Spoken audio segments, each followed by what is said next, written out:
Lipiidid on rasvained meie kehas ja meie rakkudes. Ja need on siuke ühendav lüli, mis ainevahetuses mängib väga olulist rolli. Lipiidid ei toimi nii-öelda omaette, vaid et nende jaoks on vaja ikkagi teatavat sellist kaasa aitavat keskkonda ja siinkohal on nad siis sideaineks, mis ühendab seedimise, organismi puhastamise, hormonaalse tasakaalu ja raku terviklikkuse. Kui lipiidide kvaliteet on hea, liigub info kehas vabalt ja kui on see liikumine nagu kehva, siis tekivadki teataval määral sellist nagu ummikud. Rasvad ja soolestik. Soolestik on tegelikult rasvadest sõltuv organ ja soolestiku seinarakud koosnevadki lipiidimembraanidest. Nad vajavad rasvu, et säilitada elastsus ja kaitsevõime. Ja kui häid rasvu on vähe, siis limaskest kuivab, tekivad mikropraod, põletik on siis järgmine nii-öelda probleem selles mikropragudes ja tekib selline asi nagu on lekkiv sool. Ehk siis soolestik hakkab nagu lekkima, et ta ei võta nagu enam oma rakkudega toitainid sisse, vaid et tekivad siis siuksed lõhed sisse. Ja lipiidid aitavad siis tegelikult taastada just seda sooleseina ja siduda ja samas ka väljutada toksiine. Ja vähendada limaskeesta ärritust on siis tegelikult üks lipiidide põhifunktsioon. Ja sisuliselt lipiidid loovadki soolestikus sellise pehme kaitsekihi, mis aitab siis erinevatel probleemidel nii-öelda siis pehmendavalt nagu mööduda. Lipiidid ja maks. Ehk siis maks on tegelikult lipiidide juhtimiskeskus ja maks töötleb rasvu, sünteesib kolesterooli ja toodab sappi. Sapp ongi siis rasvapõhine aine ja ilma lipiidideta sapp ei voola. Rasvlahustuvad toksiinid jäävad kehasse kinni ja tekib siuke hormonaalne tasakaalus, ütleme siis probleem ja selle tõttu siis ainevahetus läheb väga sellise kehva rolli. Aga heade lipiidide roll maksas on see, et üks asi siis on see, et parandab sapi voolavust, teine on see, et toetab maksade detoksifikatsiooni ja aitab puhastada verd. Ehk siis maks on niikuinii vere jaoks filter, aga maks siis ütleme, tegelikult nagu puhastab verest välja väga konkreetseid asju. Et samas on ka meil ju neerud ja neerude funktsioon on tegelikult siis sellist happelist keskkonda välja puhastada ja näiteks kusihappe on üks asi, mida neerud siis peaksid kinni pidama ja nii-öelda põie kaudu siis välja viima. Ja kui maks saab häid rasvu, muutub puhastus sujuvaks ja sellega tegelikult ka üleüldine stressitase langeb. Rasvad ja hormoonid, ehk siis kõik steroidhormoonid sünnivad rasvadest, sealhulgas östrogeenid, progesteroon, testosteroon ja kortisool. Muideks kortisool, kui te teate, siis on tegelikkuses stressihormoon ja kortisooli tootmine algab öösel.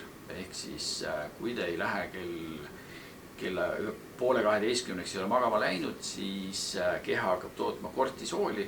Ehk siis see on see asi, mis annab jõudu selleks, et te saaksite nagu võimalikult pikalt üleval olla. Nii et kusjuures kortisooli saab kõige paremini maha füüsilise tegevusega. Et kui inimesed on kontoritöötajad ja nende kortisooli tase on kõrge ja päev otsa istutakse kontoris tooli peale, eriti väga füüsilist tegevust ei ole seal, siis tegelikult selline raskus, väsimus, kehva enesetunne ongi siis selle kortisooli mõjul. Nii et kui te teete füüsilist tööd, siis kortisool nagu lahkub kiiresti organismist.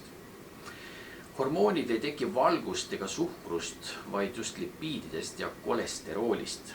Ja kui lipiidide kvaliteet on halb, siis hormoonide tasemed kõiguvad, tekib väsimus, stressi taluvus langeb, tsüklid muutuvad ebaregulaarseks ja ütleme kokkuvõttes siis tasakaalus lipiidid tähendavad siis praktiliselt sama, mis on tasakaalus hormoonid.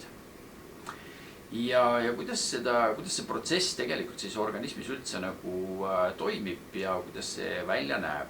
Ja see, ütleme siis selline ahelreaktsioon on siis selline, et kui me sööme, siis magu võtab kõigepealt selle protsessi enda kanda, nii-öelda tekitab seedimise efekti, siis kogu see nii-öelda seedima pandud toit läheb siis soolestikku.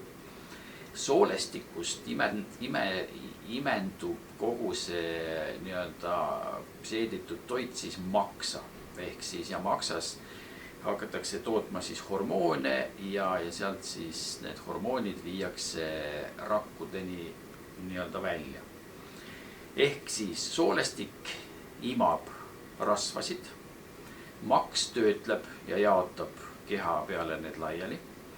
Hormoonid kasutavad lipiide signaalinformatsiooniks ja rakud taastuvad ja rahunevad. Ehk siis kui me räägime hormoonidest kui lipiidide signaalidest, siis tegelikult need signaalid tähendavadki seda, et kui rakku on vaja saada toitaineid, siis see signaal tuleb hormooniga. Ja kui on vaja välja lasta rakust jääkainet, siis täpselt samamoodi hormoonid annavad signaali, et nüüd tuleb siis rakumembraan avada, jääkained välja lasta ja teistpidi siis, kui tuleb signaalhormoon, et nüüd on siis toitainet tulemas, tuleb see tuleb see signaal ja rakk siis võtab toitainet vastu. Et niimoodi see süsteem peaks nagu toimuma. Aga kui üks lüli on häiritud, siis tekib süsteemne põletik. Ehk siis kui see soolestik, maks, hormoonid ja rakud, selles on kuskil mingi probleem, siis põhimõtteliselt kogu see protsess tõmmatakse nagu piduri peale. Ja põletik üldjuhul tekib sellest, kui jääkained ei saa välja. Ehk siis jääkained on sellised nii-öelda detoks ja mürgid, mida organism hakkab siis neutraliseerima selleks, et nad ei tekitaks kehasse kahju. Aga kui seda põletikku on palju, siis see hakkab hästi tugevalt kogu, ütleme siis meie olemust, ainevahetust siis takistama. Lipiidid ja põletiku vaibumine. Lipiididest sünnivad põletikku rahustavad prostaglandiinid ja teistpidi ka põletikku aktiveerivad prostaglandiinid. Ja kõik sõltub sellest, et milliseid rasvu süüakse ja täpselt samamoodi millises vahekorras. Ehk siis head rasvad on ikkagi küllastumata rasvhapped ja need, mis on küllastunud rasvhapped, need ei ole head.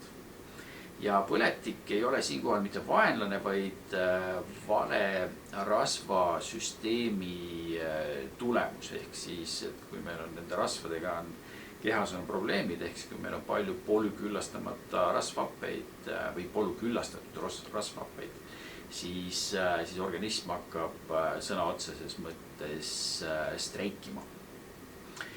Ja külmpressitud õlid, ehk siis need on sellised õlid, mis, need õlid on samamoodi rasvad, aga nendel rasvadel on see mõju, et nad on nagu keha jaoks selline pehmem rasvade struktuur. Ja nende külmpressitud õlide eesmärk ongi siis säilitada rasvhappete struktuuri. Teiseks sisaldavad looduslikke antioksüdante. Antioksüdantid ongi need, mis oksüdatsiooni peatavad, ehk siis oksüdatsiooni mõte on see, et kui oksüdatsioon on nii-öelda hästi sellises kõrges tasemes, siis see tähendab seda, et keha ei suuda hakkama saada nende protsessidega, mis on siis kehale nagu rasked. Ja kolmas nii-öelda siis teema ehk need külmpressitud õlid aitavad toetada raku elastsust. Ehk siis rakul on kaks nii-öelda rasvamembraani ehk siis lipiidmembraani. Üks on väline, teine on sisene ja nende kahe vahel asub veel valgukiht, nii et selles mõttes siinkohal mida rohkem on meil rasva rakkudes, seda parem on rakkude sisene nii-öelda ainevahetus, toitained sisse, jääkained välja. Aga kui meil on rasvasid vähe, siis tegelikult see rakumembraan ei tööta nii, nagu ta võiks töötada. Ja tegelikult külmpressitud õlid ei ole lihtsalt toit meie kehale, kuigi mina nimetan seda päris korralikuks toiduks, siis see on pigem ka nagu ütleme selline informatsioon keha jaoks, ehk siis kõik asjad hakkavad paremini toimima. Ja kokkuvõtteks võiks öelda siis, et kui võtta üks selline ühendav mõte, siis lipiidid on nagu omaette keel, mille kaudu soolestik, maks ja hormoonid omavahel suhtlevad. Ja kui see nii-öelda see keel siis lipiidide näol on nagu puhas ja selge, siis taastub ka keha ideaalne tasakaal. Nii et siinkohal soovitan soojalt, et külmpressitud õlid on sellised õlid, mille puhul on võimalik kehas luua tasakaal ja selles mõttes õlid toimivad hästi aeglaselt, aga samas on nad väga efektiivsed. Nii et kui meie arusaamad sellest, et nii-öelda rasva tuleb vähe süüa, siis õlid ei ole nagu need rasvad, millest me tegelikult räägime. Ja külmpressitud õlid ongi seemnetest külmpressitud meetodil saadud õlid ja need on põhimõtteliselt nagu väga siuksed kõrge tasemega nagu toitained meie keha jaoks.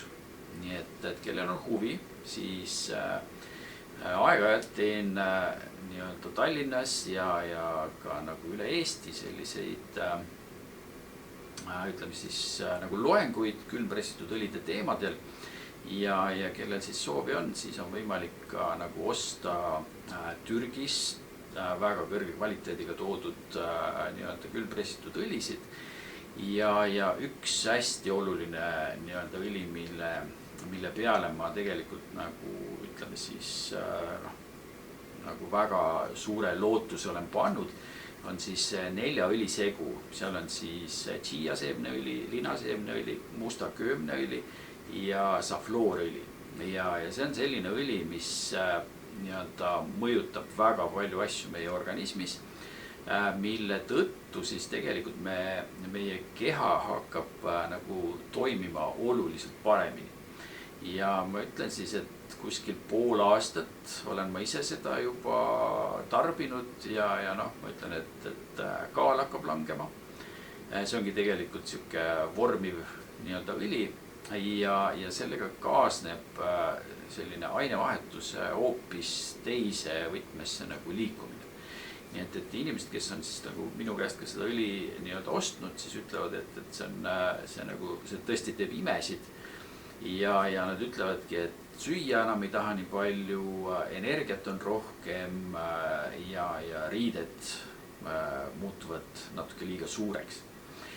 Ja minu puhul on siis võimalik, või tähendab, ütleme minuga kohtuda on võimalik siis erinevates suuremates Eesti linnades ja kui teil on mõtteid, kes soovib, et ma tuleks kellegile konkreetsele sellisele väiksele kogukonnale rääkima, siis andke teada. Ja võtan siis kaasa ka seda 4 õlisegu ja seda on võimalik siis otse nii-öelda osta. Nii et olge teadlikud, kuidas rasvad töötavad meie nii-öelda sisemaailmas ja sellest on tõesti väga palju abi ja see aitab tervendada päris palju asju.